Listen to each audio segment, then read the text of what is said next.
السلام عليكم حبايبي، رجعنا لكم فيديو جديد. طبعا يا جماعة الخير، الفيديو اليوم عن اللي هو القمل او الحشرات للطيور. فان شاء الله اليوم نتعلم حاجة جديدة في اللي هو الفيديو. طبعا الفيديو مش هيختصر اللي هو بس على اللي هو علاج القمل للطيور، حزمج لكم فيه كم موضوع، يعني هيك كم موضوع. فصراحة كتير قالوا لي يا ابو ادم، انت كيف تتعامل لما يكون عندك قمل او حشرات عند الطيور، وبالذات اللي هو الكتاكيت. فان شاء الله اليوم يا جماعة الخير حنركز على الموضوع هذا، لانه موضوع حساس كتير. طبعا زي ما انتم عارفين، اول ما ندخل اللي هو الصيف الذباب والحشرات بتصير تتكاثر، على هوا انه يعني بتكون في شوية امطار، والبيوض بتفقس مع اللي هو الحم الشمس، فبنتشر اللي هو الحشرات.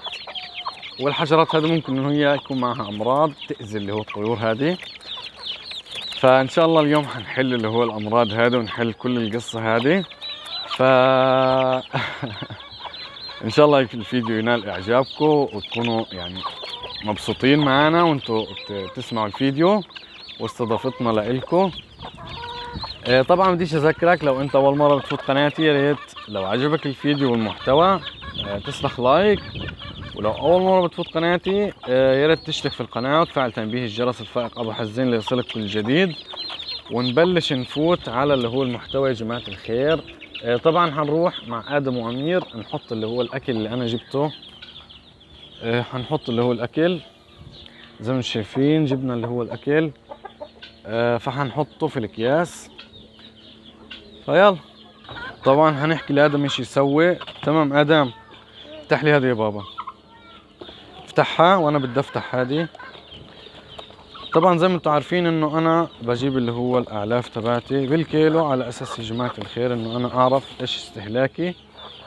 تمام، بس خلينا ننزلها ايش استهلاكي وكده. فحخليه يحط اللي هو الاعلاف هذه. هذا اللي هو اللي تبقى من اللي هو الاعلاف تبعتي. جبنا معانا الاعلاف هان. امسك هذا، لا هذا لا، انزل يا حجة، انزل يا حجة. طبعا هنخليه يحط هذا، حط علف نمرة 2 هنا. تمام تمام. بعد ما حطه هنبدأ ان احنا نحط كمان اللي هو العلف اللي هو نمرة 2. يلا لقيت بدنا نحط اللي هو العلف نمرة 1. تمام يا جماعة الخير، بيساعدوا بعض، التعاون حلو. هذا بدي اعمله انا، تفضل. يلا امسك الكيس هذا وافزره. ايوه ايوه ايوه، يلا افزر.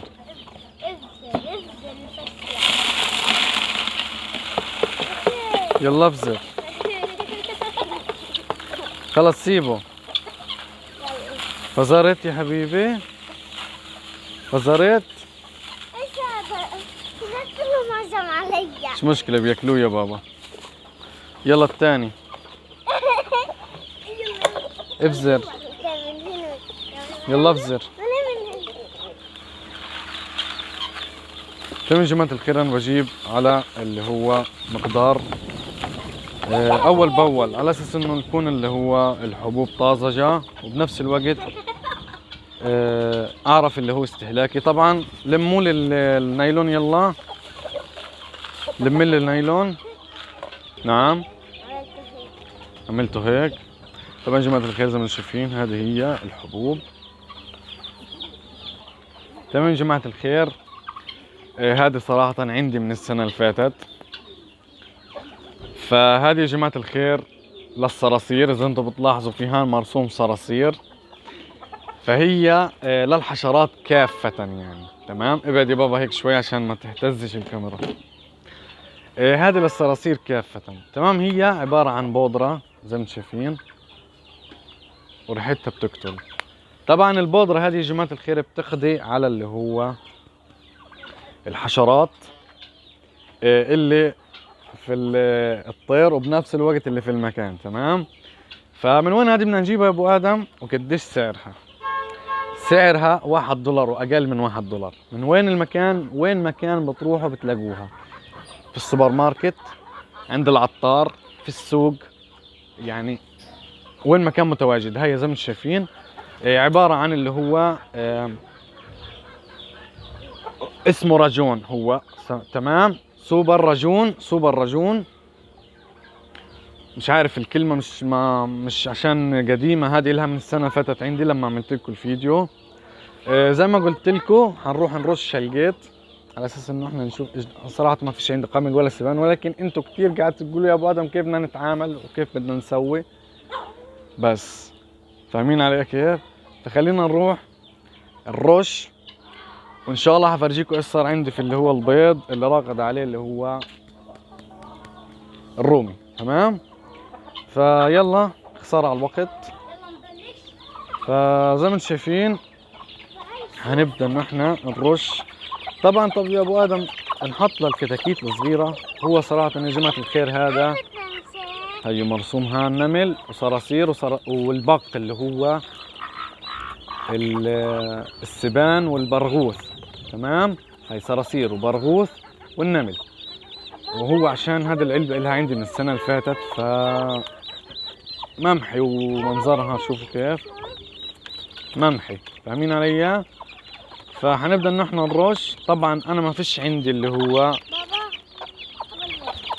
هو يا جماعه الخير برغوث، ولا عندي اللي هو قمل، ولكن انا حشرح لكم على اساس انه انتم تعرفوا ايش تسووا. طبعا حترش تحت اللي هو تحت الطير على الارض زي ما انتم شايفين.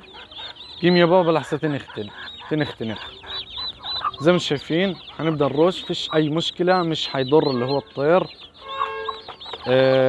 هذه هي اول حاجه انه انت ترش على الارض. تمام، وهي على الكتاكيت الصغيره كمان على الارض، فاهمين علي كيف؟ فما فيش اي تاثير فيهم، يعني ما بصيرش تاثير فيهم. هو معمول مخصص بس للي هو طيور، للي هو يا جماعه الخير القمل والسبان والكلام هذا. يعني هو مش حيقتل اللي هو الطير، بس بقتل الحشرات. فلو الحشرات يعني جوا الطير هلقيت حمسك لكم طير وارش له ومش حيصير معه اشي. تمام يا جماعه؟ فيلا خلينا نمسك طير. ادم تعال يا بابا امسك هذه، خلينا نجيب طير.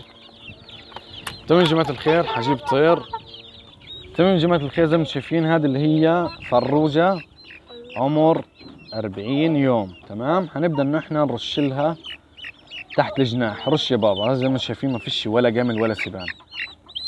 هنبدا ان احنا نرش تحت الجناح. يلا امسكها يابا نزل العلبه منيح، نزلها لتحت. ايوه كثير هيك، ندفى تاني مره رش من عند الجناح، من عند الجناح الثاني. يابا ما غلبني يابا. زي ما شايفين بعد ما رشينا من اللي هو الجناحين هنرش من عند اللي هو المؤخرة. رش يا بابا بس بشويش، مش على المؤخرة، على البطن. نيم الهادي. ايوه خلص.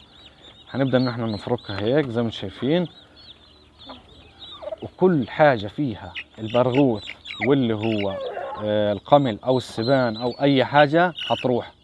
فاهمين علي؟ هذا بالنسبة اللي هو الكتاكيت، وبرضه للكبار، يعني مش اختصارا للكبار بس، للكل كبير صغير مقمط في السرير حط له. تمام يابا قيم ايدك حبيبي. فمش حيأثر فيه ولا حيخنقه ولا حيقتله للي هو الكتكوت، بل بالعكس يعني منظف للي هو الطير. فبتمنى انه انت تكون استفدت معايا. تمام، خلصنا قصة اللي هو بس يا بابا بس. تمام، هلقيت حنروح على قصة تانية ان شاء الله. طبعا هنطعم اللي هو الكتاكيت، فحمسك ادم نمرة 1 وامير نمرة 2. خلص طعمناك يا حاج الله يرضى عليك، اهدي. تمام، حنروح نطعم اللي هو الطيور الكتاكيت ونرضيها. تمام يا جماعة الخير، حنبدأ ان احنا نطعميهم. طبعا ادم مبسوط. بابا حبيبي حنبدأ ان احنا نطعميهم. غيرتي يا بتا، هلقيت بخليك تطعميهم. تمام يا جماعة الخير، حيبدأ ان هم يتفاعلوا. بسم الله ما شاء الله عليهم. تمام يا جماعة الخير، هو مبسوط عليهم انهم بياكلوا من ايده.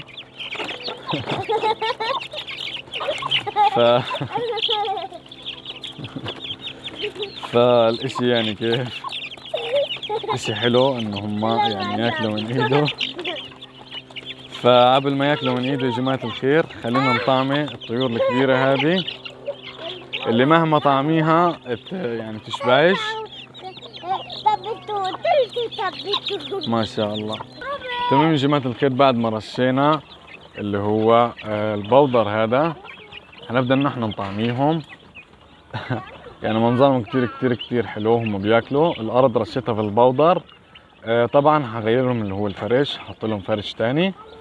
فبسم الله ما شاء الله عليهم، شهيتهم مفتوحة بياكلوا بنها، ما فيش أي مشكلة عندهم. طبعا الدجاجة رجعت تبيض. فهلقيت حنروح على قصة تانية يا جماعة الخير، فخليكم معانا. طبعا بذكركم لو انتم نسيت تحط لايك يا ريت تعمل لايك وتشترك في القناة لو أول مرة بتشوفني. طبعا رسالة للي هو صاحب البيضتين، صديقي البيض تبعك فقس صراحة. واحدة منهم فقست والثانية ما حلفهاش الحظ. فبتمنى ان انت تتوجه لإلي وتستلم اللي هو الأمانة تبعتك. زي ما انت شايف هذه هي اللي فقس. صراحة يا جماعة الخير حط عندي اللي هو بيضتين. طبعا هذه بتشبه اللي هو بنانا موزة. ذكرتني في بنانا موزة ما شاء الله عليها. طبعا يجي يتوجه وياخد اللي هو الكتكوت اللي فقس. بسم الله ما شاء الله عليه. خلينا نفرجيه لآدم. ما شاء الله ما شاء الله. طبعا هنشوف اللي هو البيضة الثانية. البيضة الثانية ما حلفهاش الحظ يا جماعة وما طلعتش. فزي ما انتم شايفين بيض اللي هو الرومي بفقس، زي ما انتم شايفين بفقس. فخلينا نكسر هذا ونشوف اللي هو اللي فيها. طبعا مبسوطين على البطة. لونها حلو كتير. فزي ما انتم شايفين بدي اسمعكم صوتها، لونها يعني ازرق مش حلو. فاسمعوا سامعين كيف. فهنكسرها لانه يعني خربانة، فاهمين علي؟ زي ما انتم شايفين كسرناها وخربانة. خربانة ما فيش فيها اللي هو الجنين، ما فيش تكون وما فيش تكون يعني. فانا بعتذر على المنظر هذا على اساس انه انا فرجي صاحب البيضة انه البيضة الثانية ما طلعش فيها اللي هو كان ميت، فاهمين علي؟ بعتذر على المنظر هذا. فبس هيك شفت الفيديو وشفت اللي هو البيض. طبعا للمصداقية يعني تمام. فالله المستعان. طبعا هناخدها ونحطها عند الدجاجة. يلا امسك حطها عند الدجاجة روح. تفضل بابا.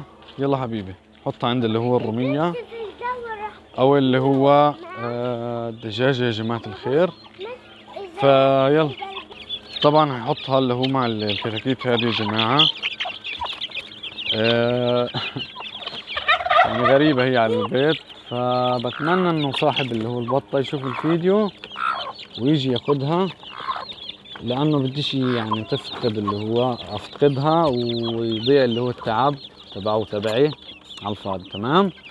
فبس بهيك بنكون وصلنا لاخر الفيديو. بتمنى لو عجبك الفيديو تصلح لايك. لو اول مره بتفوت قناتي يا ريت تعمل سبسكرايب، تفعيل تنبيه الجرس الفائقة وحزن ليصلك كل جديد. حبايب تمرش عليكم يوم غير السلامة. اكثر من الصلاة على النبي. اذكروا الله يذكركم، استغفر الله يغفر لكم، والسلام عليكم ورحمة الله تعالى وبركاته. سلام يا جماعة.